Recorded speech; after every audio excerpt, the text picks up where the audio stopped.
Ito pa isa, gusto pa nga eh.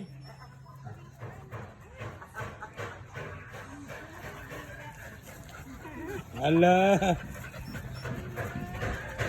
Uy, hindi ka na makapasok dyan. Nauna-unahan ka na.